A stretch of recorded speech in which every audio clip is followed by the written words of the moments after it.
بسم اللہ الرحمن الرحیم۔ ریت اڑ رہی ہے، سورج کی تپش جسم کو جلا رہی ہے، اور ایک ماں اپنے شیر خوار بچے کو سینے سے لگا کر وادی کے بیچ اکیلی کھڑی ہے۔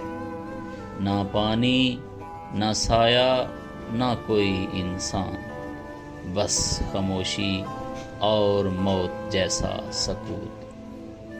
بچے کی پیاس بڑھتی جا رہی ہے، ماں کی آنکھوں میں بے بسی اور دعا کے آنسو ہیں، اور پھر اسی لمحے آسمان سے حکم اترتا ہے، زمین پھٹتی ہے، پانی کے چشمے ابل پڑتے ہیں، اور صدیوں کا سب سے عظیم معجزہ دنیا کے سامنے ظاہر ہوتا ہے، وہ ہے زمزم۔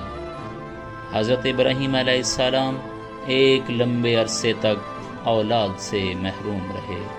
اللہ تعالیٰ نے بڑھاپے میں آپ کو حضرت اسماعیل علیہ السلام کی صورت میں بیٹا عطا فرمایا، جو آپ کو آپ کی اہلیہ حضرت ہاجرہ سلام اللہ علیہا سے ہوا۔ کچھ عرصہ بعد اللہ تعالیٰ نے ایک نہایت سخت اور عظیم آزمائش میں ڈالا۔ حضرت ابراہیم علیہ السلام کو یہ حکم وحی کے ذریعے ہی دیا گیا تھا۔ آپ کو حکم دیا کہ اپنی اہلیہ اور شیر خوار بیٹے کو ایک اجاڑ سنسان وادی جو آج مکہ مکرمہ ہے میں چھوڑ آئیں۔ تاریخی روایات کے مطابق، خصوصاً صحیح بخاری کی حدیث میں ہے، جب حضرت ابراہیم علیہ السلام کو اللہ کا حکم ملا کہ اپنی اہلیہ حضرت ہاجرہ سلام اللہ علیہا اور اپنے پیارے بیٹے حضرت اسماعیل علیہ السلام کو مکہ کی سنسان وادی میں چھوڑ آئیں، تو یہ ایک سخت اور جذباتی آزمائش تھی۔ حضرت ابراہیم خاموشی کے ساتھ انہیں لے کر آئے، نہ کسی بڑے قافلے کے ساتھ، نہ کھانے پینے کے بڑے ذخیرے کے ساتھ، بس ایک چھوٹا مشکیزہ پانی اور کچھ کھجوریں۔ یہ وادی مکمل طور پر اجاڑ تھی، نہ انسان، نہ درخت اور نہ ہی پانی۔ حضرت ابراہیم علیہ السلام اپنی بیوی اور بیٹے کو وہاں چھوڑ کر جب واپس مڑنے لگے تو حضرت ہاجرہ سلام اللہ علیہا پیچھے آئیں اور پوچھا، اے ابراہیم، آپ ہمیں ایسے مقام پر چھوڑ کے کہاں جا رہے ہیں؟ یہاں نہ انسان ہے، نہ کوئی کھانے پینے کا سامان ہے۔ حضرت ابراہیم علیہ السلام خاموش رہے اور جواب نہ دیا، کیونکہ یہ معاملہ اللہ کے حکم کا تھا، اور وہ جذبات میں کچھ اور نہ کہہ دیں۔ حضرت ہاجرہ نے 3 بار پوچھا، مگر جب کوئی جواب نہ ملا تو آخر میں بی بی نے فرمایا، کیا یہ اللہ کا حکم ہے؟ اس پر حضرت ابراہیم علیہ السلام نے مختصر جواب دیا، جی ہاں۔ حضرت ہاجرہ سلام اللہ علیہا نے فوراً ایمان اور یقین سے کہا، اگر یہ اللہ کا حکم ہے تو وہ ہمیں ضائع نہیں کرے گا۔ یہ وہ جگہ تھی جہاں بعد میں بیت اللہ کی تعمیر ہونی تھی۔ سورۃ ابراہیم آیت نمبر 37۔ ربنا انی اسکنت من ذریتی بواد غیر ذی زرع عند بیتک المحرم ربنا لیقیموا الصلاۃ۔ اے ہمارے رب، میں نے اپنی اولاد کو تیرے حرمت والے گھر کے پاس ایک بے آب و گیاہ وادی میں بسایا ہے تاکہ یہ نماز قائم کریں۔ چند دن بعد جب ساتھ لایا گیا پانی اور کھجوریں ختم ہو گئی تو حضرت اسماعیل علیہ السلام پیاس سے بل بلانے لگے۔ ماں کا دل بے قرار ہوا۔ حضرت اسماعیل علیہ السلام پیاس سے تڑپنے لگے اور وہ رونے لگے، ایڑیاں مار رہے تھے، اور حضرت ہاجرہ بے قراری سے پانی تلاش کرنے نکلی۔ آپ کبھی صفا کی پہاڑی پر چڑھتی تو کبھی مروہ پہاڑی کی طرف دوڑتی۔ 7 بار آپ نے ایسا کیا، جو آج سعی کے نام سے حج اور عمرہ کا حصہ ہے۔ جب وہ مروہ پر تھیں اور نظر دوڑائی تو اچانک دیکھا کہ حضرت اسماعیل علیہ السلام کے قدموں کے پاس زمین سے پانی کا چشمہ پھوٹ رہا ہے۔ صحیح بخاری میں آتا ہے، حضرت اسماعیل علیہ السلام ایڑیاں مار رہے تھے، یا فرشتہ جبرائیل علیہ السلام نے اپنے پر سے زمین کھودی تو زمزم کا پانی نکل آیا۔ ایک روایت میں ہے کہ حضرت جبرائیل علیہ السلام آئے، اپنی ایڑی یا پر سے زمین کو چھوا اور وہاں سے پانی پھوٹنے لگا۔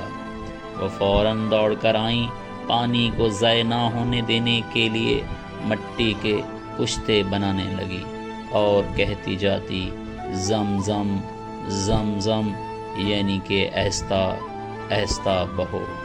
یہی الفاظ بعد میں اس چشمے کا نام بن گئے، زمزم۔ اس جملے سے اس چشمے کا نام زمزم پڑ گیا۔ صحیح بخاری میں ہے، اللہ نے اسماعیل کی والدہ پر رحم فرمایا۔ اگر وہ زمزم کے پانی کو چھوڑ دیتی تو وہ ایک بہتا ہوا چشمہ بن جاتا۔ زمزم کا پانی نہ صرف اس وقت ماں اور بیٹے کے لیے زندگی کا ذریعہ بنا، بلکہ آج تک دنیا کے لاکھوں حاجیوں اور عمرہ کرنے والوں کے لیے رحمت اور برکت کا ذریعہ ہے۔ صحیح بخاری اور دیگر تاریخی روایات کے مطابق کچھ دنوں بعد قبیلہ جرہم، یمن سے آنے والا ایک عرب قبیلہ اس علاقے سے گزرا۔ انہوں نے دور سے پرندوں کو ایک جگہ کے گرد منڈلاتے دیکھا۔ عرب لوگ جانتے تھے کہ پرندے پانی کے قریب ہی رہتے ہیں۔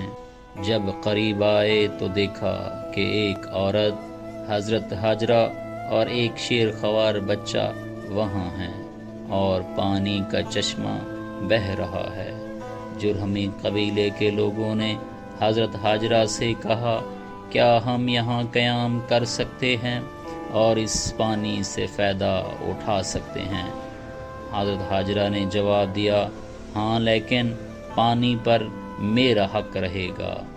قبیلہ یہ بات مان گیا اور یہاں آباد ہو گیا۔ یوں مکہ کی وادی میں زندگی کی رونقیں شروع ہوئیں۔ وقت گزرتا گیا، حضرت اسماعیل علیہ السلام بڑے ہونے لگے اور جرہمی قبیلے میں پلے بڑھے۔ وہ عربی زبان سیکھ گئے اور ان کے اخلاق، شجاعت اور سچائی نے سب کو متاثر کیا۔ کچھ عرصے بعد حضرت ابراہیم علیہ السلام مکہ آئے تو دیکھا کہ حضرت ہاجرہ سلام اللہ علیہا اور حضرت اسماعیل علیہ السلام زندہ اور خیریت سے ہیں، اور قبیلہ جرہم یہاں آباد ہو چکا ہے۔ آپ نے اللہ تعالی کا شکر ادا کیا اور دعا فرمائی، رب اجعل ھذا بلدا آمنا وارزق اہلہ من الثمرات، اے میرے رب اس شہر کو امن والا بنا دے اور اس کے رہنے والوں کو پھلوں سے رزق عطا فرما۔ یہ تھا زمزم کا معجزہ، ایک ماں کی دعاؤں کا صلہ، ایک نبی کے صبر کا انعام اور ایک رب کے وعدے کی تکمیل کہ وہ اپنے مخلص بندوں کو کبھی اکیلا نہیں چھوڑتا۔ اس سنسان وادی میں جہاں نہ پانی تھا نہ زندگی، اللہ نے ایک چشمہ جاری کیا جو صدیوں سے بہہ رہا ہے اور آج بھی بہہ رہا ہے۔ ایک چشمہ جو صرف پانی نہیں بلکہ ایمان، یقین اور اللہ کی قدرت کا زندہ ثبوت ہے۔ جب آپ زمزم کا ایک گھونٹ پیتے ہیں تو یاد رکھیں آپ وہی پانی پی رہے ہیں جو حضرت اسماعیل علیہ السلام کے قدموں کے پاس پھوٹا تھا، جو حضرت ہاجرہ کے صبر کی نشانی ہے، اور جو آج بھی اللہ کی رحمت اور حفاظت کا پیغام سناتا ہے۔ یہ پانی ہمیں یاد دلاتا ہے کہ آج زمین پر کوئی سہارا نہ بچے تو آسمان سے مدد اترتی ہے۔ جب تمام راستے بند ہوں تو اللہ ایک ایسا راستہ نکالتا ہے جو آپ کے وہم و گمان میں بھی نہیں ہوتا۔ تو جب بھی زمزم کا پانی آپ کے ہاتھوں میں آئے، آنکھیں بند کیجئے، دل کو جھکائیے اور اس لمحے کو محسوس کیجئے، کیونکہ یہ وہ پانی ہے جو صبر، دعا اور اللہ پر کامل بھروسے کی سب سے حسین داستان سناتا ہے۔